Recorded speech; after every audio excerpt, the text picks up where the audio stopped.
All right, shalom, shalom. First and foremost, call line block. I know we Yahweh Bashim, Yahshua Bashim, Harakakurash.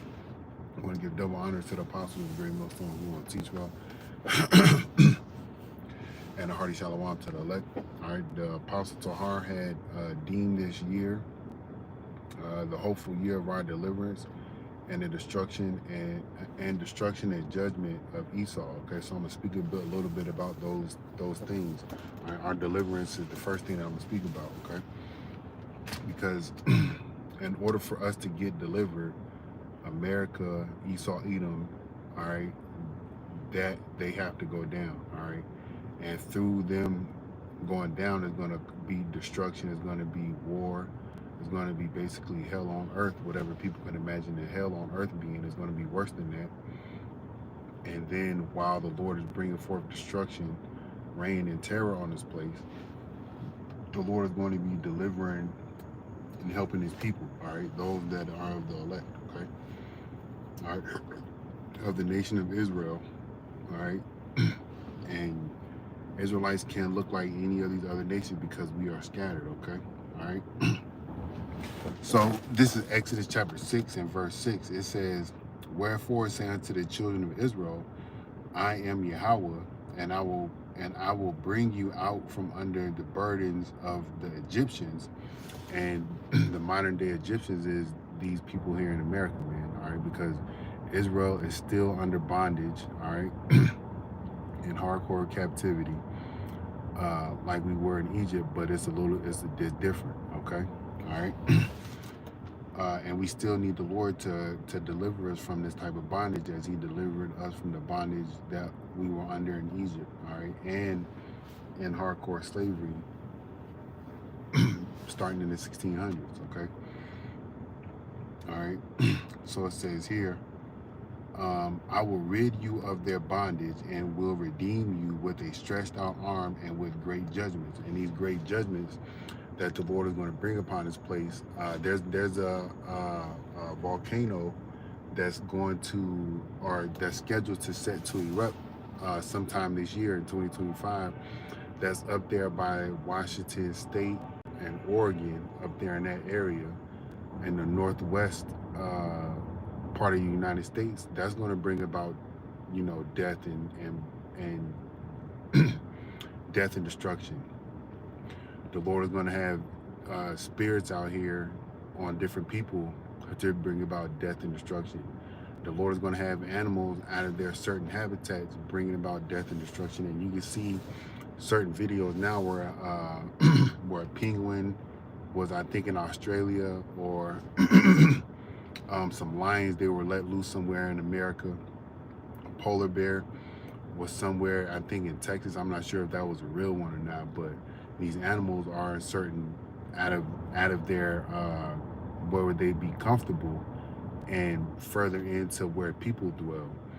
The Lord's going to have spirits on these animals to destroy people, all right? But this is part of us being delivered. There's all these things that's so-called bad, all right, must happen in order for us to be delivered, okay?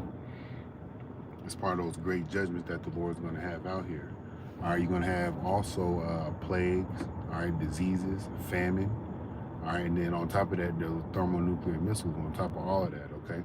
And then on top of that, you're going to have the Lord and his chariots and the angels shooting laser beams and causing their own destruction out here, okay?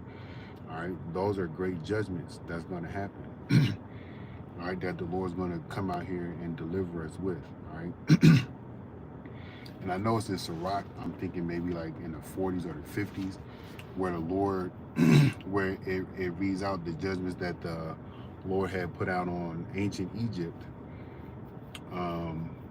when he judged them at that time to let us go, all right? And there was some horrible stuff there. It had spirits, and it was talking about spirits and all kind of stuff, being nothing but darkness, all kind of stuff. But the Lord did that to deliver us. He's going to do greater things in this time to deliver us this time, all right? Verse 7, it says, "And I will take you to me for a people, and I will be to you a power. And ye shall know that I am Yahweh, your power, which bringeth you out from under the burdens of the Egyptians. And I will bring you into the land concerning the which I did swear to give it to Abraham, to Isaac, to Jacob, and will give it to you for an heritage. I am Yahweh. And this is what we are hoping on. This is what we are banking on. And this is what we know the Lord is going to do. All right. He's going to put us back in that land. All right. He's going to deliver us. He's going to bring us into what he promised unto Abraham, Isaac, and Jacob. We are inheritors of that promise to Abraham, Isaac, and Jacob. All right. But this is being spoken of to Moses, to the Israelites back in ancient Egypt. But you can liken this to us receiving this message today by way of the words of the prophets of the Lord that's out on the highways and byways, preaching and teaching. Okay. All right.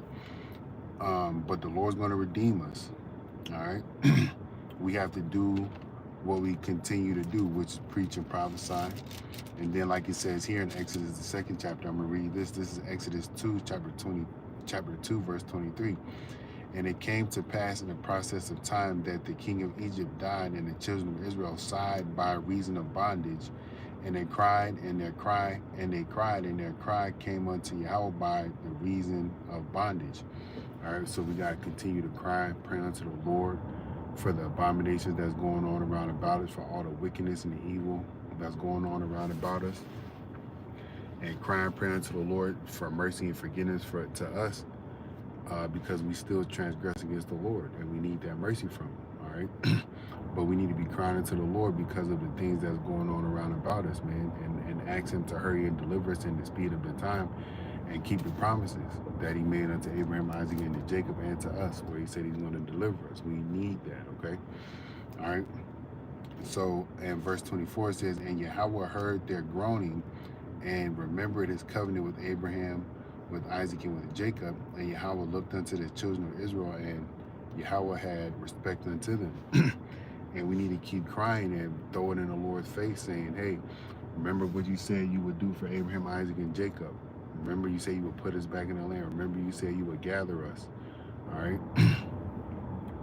Throughout the four corners where you had sent us, and bring us and put us back in the land. We got to say that to the Lord, you know.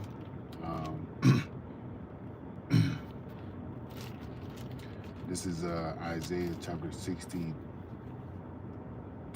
and verse 6. It says, I have set watchmen upon thy walls, O Jerusalem, which shall never hold their peace, day nor night. And it says, yet ye that make mention of Yahweh, keep not silence. And that's what we must do. We must not keep silence. All right, we must keep praying and crying unto the Lord for that deliverance. Okay. It says here, and give him no rest till he establish and till he make Jerusalem a praise on the earth. And that's what we need the Lord to do. All right, this is what he said he would do. He's going to make us a praise on earth. He's going to put us in our lane. He'll put the law, statutes, commandments on our inward parts, and make us holy and be a power unto us, and we be his people. All right, that's what we need. That's part of deliverance. Okay. All right, let's talk about this destruction that's coming. Okay, because Esau is going to be destroyed. All right, he's going to be destroyed.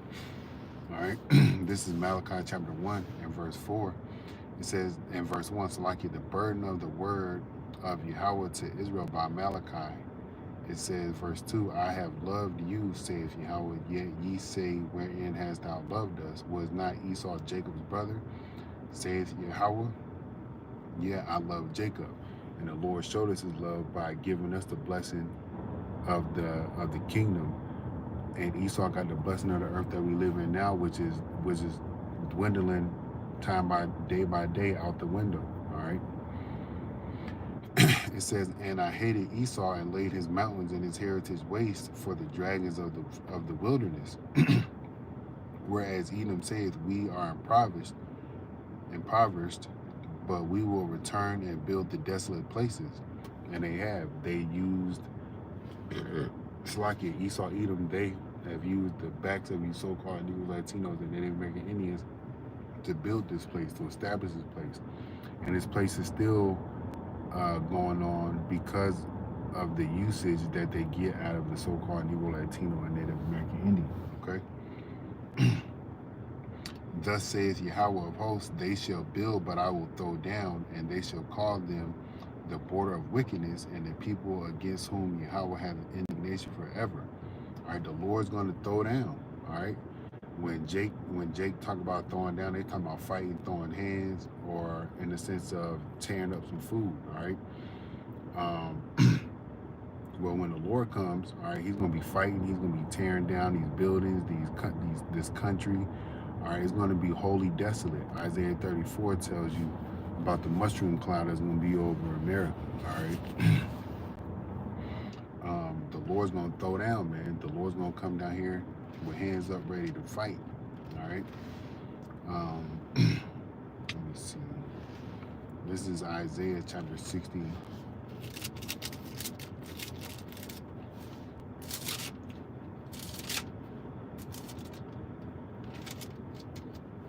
This is Isaiah 63. It says, "Who is that cometh from Edom with dyed garments from Basra, that is glorious in all his apparel, traveling in the greatness of his strength, I speaking in righteousness, mighty to save." All right, so the Lord is coming from Edom, all right, with his garment full of blood, okay? It says, "Wherefore art thou red in thine apparel, and thy garments like him that treadeth in the wine fat?" All right, the Lord's garment is stained with blood, okay? All right, this is the destruction that the Lord is going to bring upon America, Esau, Edom, all right? The people of his cursed judgment, okay? It says, verse 3, it says, "I have trodden the winepress alone, and of the people there was none with me. For I will tread them in mine anger, and trample them in my fury, and their blood shall be sprinkled upon my garment, and I will stain all my raiment. For the day of vengeance is in mine heart, and the year of my redeemed is come." The Lord is going to redeem his elect by destroying and breaking down his place, okay? All right? It says here, "And I looked, and there was none to help, and I wondered that there was none to uphold. Therefore my own arm brought salvation unto me, and my fury it upheld me. And I will tread down the people in my anger, and make them drunk in my fury, and I will bring down their strength to the earth." So the Lord is going to basically break down our enemy, throw down on our enemy, kill our enemy.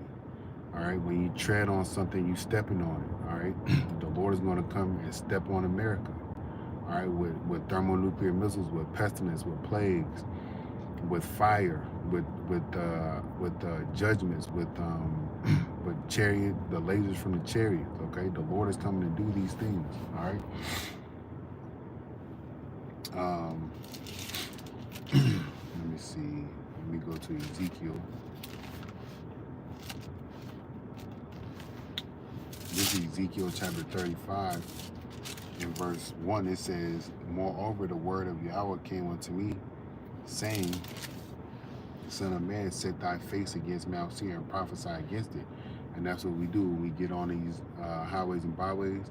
We are face to face with our enemy, all right, speaking against them, telling them what they're going to go through and what they're going to do and what's going to happen to them, okay? All right, prophesying against it. We're telling them, hey, this is the judgment that the Lord has set up for you, okay? It says here, "And say unto it, Thus saith Yahweh power, behold, O Mount Seir, I am against thee, and I will stretch out my hand against thee, and I will make thee most desolate." All right, that word desolate means to be destroyed. Can't remember what anything else. I'm trying to think of what else was words to that definition. Destroyed. This place is going to be literally obliterated, man. All right, there's going to be nothing left here. All right, Isaiah 34 is going to tell you that. It tells you that, okay? It says, "I will lay thy cities waste, and thou shalt be desolate, and thou shalt know that I am Yahweh, because thou hast had a perpetual hatred, and hast shed the blood of the children of Israel by the force of the sword, and in the time of their calamity, and in the time of their iniquity had an end. And in the time that their iniquity had an end. Therefore, as I live, saith Yahweh power, I will prepare thee unto blood, and blood shall pursue thee. Since thou hast not hated blood, even blood shall pursue thee. Thus will I make Mount Seir most desolate, and cut off from it him that passeth out, and him that returneth." There's nobody going to be coming back to this place. All right, Isaiah 34, okay? It says, "I will fill his mountains with his slain men in thy hills and in thy valleys, and in all thy rivers shall they fall that are slain with the sword. I will make thee perpetual desolations, and thy cities shall not return, and ye shall know that I am Yahweh. I'm gonna keep reading. It says, because thou hast said, these two nations and these two countries shall be mine, Judah and Ephraim, all right, and we will possess it, whereas the Lord was there. Therefore, as I live, save Yahweh power, I will even do according to thine anger and according to thine envy which thou hast used out of the hatred against them, and I will make myself known among them when I have judged thee. And the Lord's judgment to this place is going to be horrible, man. We can only read it and try to imagine what this is going to look like, but what we can imagine is not nowhere near what it's going to look like when the Lord comes to bring judgment to this place. This is the Lord judging this place. This is the Lord's. This is prophecy. This is prophecy that's going to happen in America. So we got to get right with the Lord, so we don't be a part of this. Okay. There was something else I was going to read. Oh yeah, Obadiah. Okay. Because this was talking about Esau's destruction, how the Lord's going to lay his cities waste. Nobody's going to come in and out. And the slain men is going to be in the mountains and the rivers and the hills and the valleys, all right, because they're going to fall by the sword. And his mighty men, all right, those special forces, those army men, those police, those Marines, those navies, all those individuals that are so-called mighty men, the Lord's going to have them in a state where they're going to be completely dead, okay? I can't even say the word, but this is Obadiah chapter 1 and verse 15. It says Edom's fate, okay? This is Esau, Edom's judgment. And even in the Zondervan Compact Bible Dictionary, I don't have it with me, but it says Esau, Edom is the only nation that's not going to receive any mercy from the Lord, okay? And call all Yahweh Shem Shai. All right. It says, for the day of Yahweh is near upon all the heathen, as thou hast done, it shall be done unto thee. Thy reward shall return unto thine own head. So you had these cops just basically, all these white cops just beat this Jake to death while he was in the prison infirmary or the prison hospital, tied up, like his handcuffed, hands behind his back, just whooping his ass, man. Those Edomites, y'all gonna pay for that, okay? All right, the chink lady back in 1990 who shot the little girl in the head because I think she thought she was still on orange juice or some drink or something. All right, they're gonna pay for that. All the horrific crimes that you Edomites did during slavery time, you're gonna pay for that, okay? All right, it's double. All right, Revelation says double, okay? Double unto her, all right? Give double unto her, okay? So verse 16, it says, for as ye have drunken upon my holy mountain, so shall all the heathen drink continually. Yea, they shall drink and they shall swallow down, and they shall be as though they had not been. The Lord's going to destroy them, basically, all right? How they destroyed the Lord's people bit by bit or piece by piece and law by law, all right? The Lord's going to do that unto them, man. All right, but it's going to be horrific, okay? Especially for you Edomites, okay? All right, this is verse 17. It says, but upon Mount Zion shall be deliverance, and there shall be holiness, and the house of Jacob shall possess their possessions. And the house of Jacob shall be a fire, and the house of Joseph a flame, and the house of Esau for stubble, and they shall kindle in them and devour them, and there shall not be any remaining of the house of Esau, for Yahweh have spoken it. So Esau's judgment at the end of the day is he's not going to be around. All right, there shall not be any remaining of the house of Esau. After their 1,000 years of captivity, all right, building up the kingdom and being hardcore slaves, there's not going to be any more any more Edomites. That's their judgment. And call all Yahweh Shem Shai for that. All right, so all right, the Lord's going to deliver us. The Lord's going to destroy America, destroy Esau, and then ultimately, all right, there's not going to be any more Edomites, okay? That's the judgment from Yahweh Shem Shai to Esau, Edom. And in order for us to get delivered, this place has to be destroyed, okay? All right, so Lord will you was edified. To the next time, shalom.